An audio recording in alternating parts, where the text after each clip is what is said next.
Compound ಮೇಲೆ ಜೈ ಶ್ರೀರಾಮ್ ಅನ್ನುವಂತಹ ಬರಹ.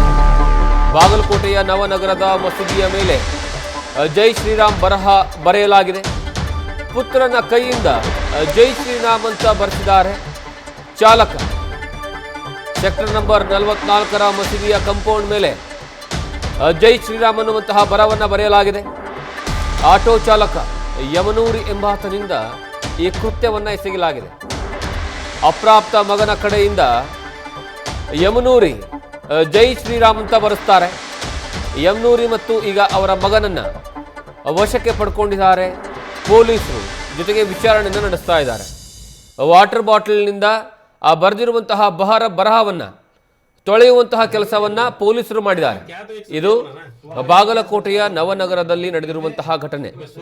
ಈಗ ನವನಗರ ಪೊಲೀಸ್ ಠಾಣೆಯಲ್ಲಿ FIR ದಾಖಲಾಗಿದೆ.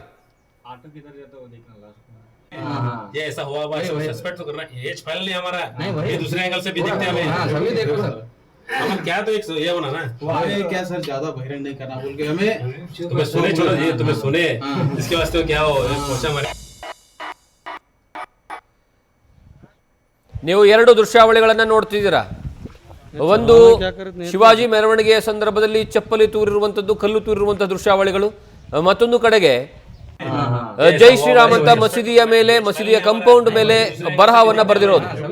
ಈ ಬಗ್ಗೆ ಹೆಚ್ಚಿನ ಮಾಹಿತಿಯನ್ನು ನಮ್ಮ ಪ್ರತಿನಿಧಿ ಕೃಷ್ಣ ಆದಿಮನಿ ಕೊಡ್ತಾರೆ. ಕೃಷ್ಣ, ಇದು ಬರೆದಿರುವಂತಹ ಘಟನೆಯ ಬಗ್ಗೆ ವಿವರವನ್ನು ಕೊಡೋದಾದ್ರೆ.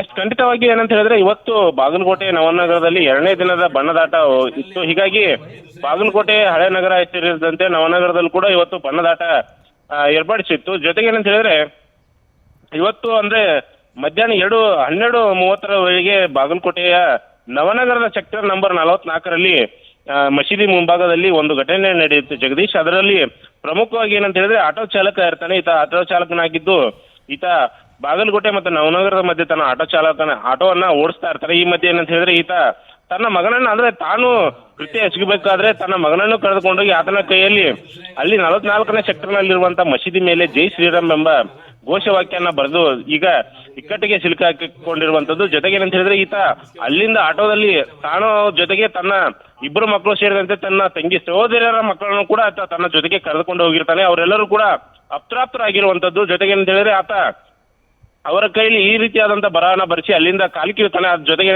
ಈಗ ಇದಾದ ಬಳಿಕ ಆ ಸೆಕ್ಟರ್ನಲ್ಲಿ ಒಮ್ಮಿದೊಮ್ಮೆಗೆ ಈ ರೀತಿಯಾದಂತ ವಾತಾವರಣ ಸೃಷ್ಟಿ ಆದ ಬಳಿಕ ಅಲ್ಲಿನ ಜನರು ಏನಿರ್ತಾರೆ ಇದನ್ನ ಪೊಲೀಸರಿಗೆ ಮಾಹಿತಿಯನ್ನ ಕೊಡ್ತಾರೆ.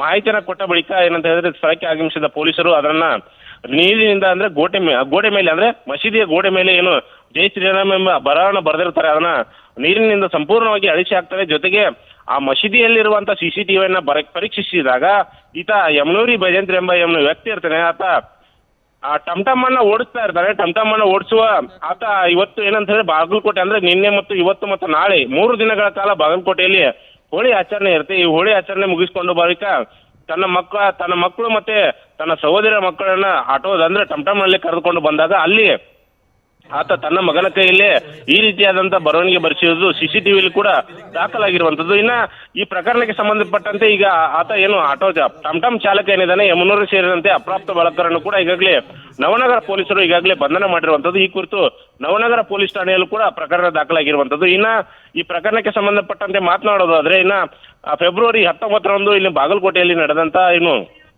ಶಿವಾಜಿ ಮೆರವಣಿಗೆ ಸಮಯದಲ್ಲಿ ಮುಸ್ಲಿಂ ಮಸೀದಿ ಏನಿತ್ತು ಪಂಕಾ ಮಸೀದಿಯಿಂದ ಚಪ್ಪಲಿ ತೂರಾಟ ಮತ್ತು ಕಲ್ಲು ತೂರಾಟ ನಡೆದಿತ್ತು. ಆ ಬಳಿಕ ಬಾಗಲಕೋಟೆಯಲ್ಲಿ ಬೂದಿ ಮುಚ್ಚಿದ ಕೆಂಡದಂತ ಪರಿಸ್ಥಿತಿ ನಿರ್ಮಾಣವಾಗಿತ್ತು. ಈ ಬಳಿಕ ಎಚ್ಚೆತ್ತುಕೊಂಡಂತ ಪೊಲೀಸ್ ಆಗಿರ್ಬೋದು ಅಂತೂ ಜಿಲ್ಲಾಡಳಿತ ಆಗಿರ್ಬೋದು ಸಾಕಷ್ಟು ಮುಂಜಾಗ್ರತಾ ಕ್ರಮಗಳನ್ನ ಕೈಗೊಂಡು ಸಾಕಷ್ಟು ಅಂದ್ರೆ ಶಾಂತಿಯುತ ವಾತಾವರಣ ನೆಲೆಸುವಲ್ಲಿ ಸಾಕಷ್ಟು ಶ್ರಮವನ್ನ ವಹಿಸಿದ್ರು. ಆದ್ರೆ ಇವತ್ತು ನಡೆದಂತ ಈ ಘಟನೆ ಮತ್ತೆ ಎಲ್ಲೋ ಒಂದು ಕಡೆ ವಿಕೋಪಕ್ಕೆ ತಿರುಗುವಂತ ಸಾಧ್ಯತೆ ಹೆಚ್ಚಾಗಿರುವಂತದ್ದು. ಸದ್ಯ ಈಗ ಪೊಲೀಸರ ಮಾಹಿತಿ ಪ್ರಕಾರ ಇಬ್ಬರನ್ನು ಕೂಡ ಬಂಧನ ಮಾಡಿದ್ದು, 2 ಸಮುದಾಯದ ಮುಖಂಡರ ಜೊತೆ ಮಾತುಕತೆಯನ್ನ ನಡೆಸಿ ಯಾವುದೇ ರೀತಿಯಾದಂತಹ ಅಹಿತಕರ ಘಟನೆ ನಡೆಯದಂತೆ ಮುಂಜಾಗ್ರತಾ ಕ್ರಮವನ್ನ ವಹಿಸಿರುವುದಾಗಿ ಈಗಾಗಲೇ ಬಾಗಲಕೋಟೆ SP ಆಗಿರುವಂತಹ ಲೋಕೇಶ್ ಸಿದ್ಧಾರ್ಥ್ ಗೋಯಲ್ ಅವರು ಮಾಹಿತಿಯನ್ನ ನೀಡಿರುವಂತದ್ದು. ಜಗದೀಶ್, ಥ್ಯಾಂಕ್ ಯು ಕೃಷ್ಣ ನಿಮ್ಮೆಲ್ಲ ಮಾಹಿತಿಗಾಗಿ.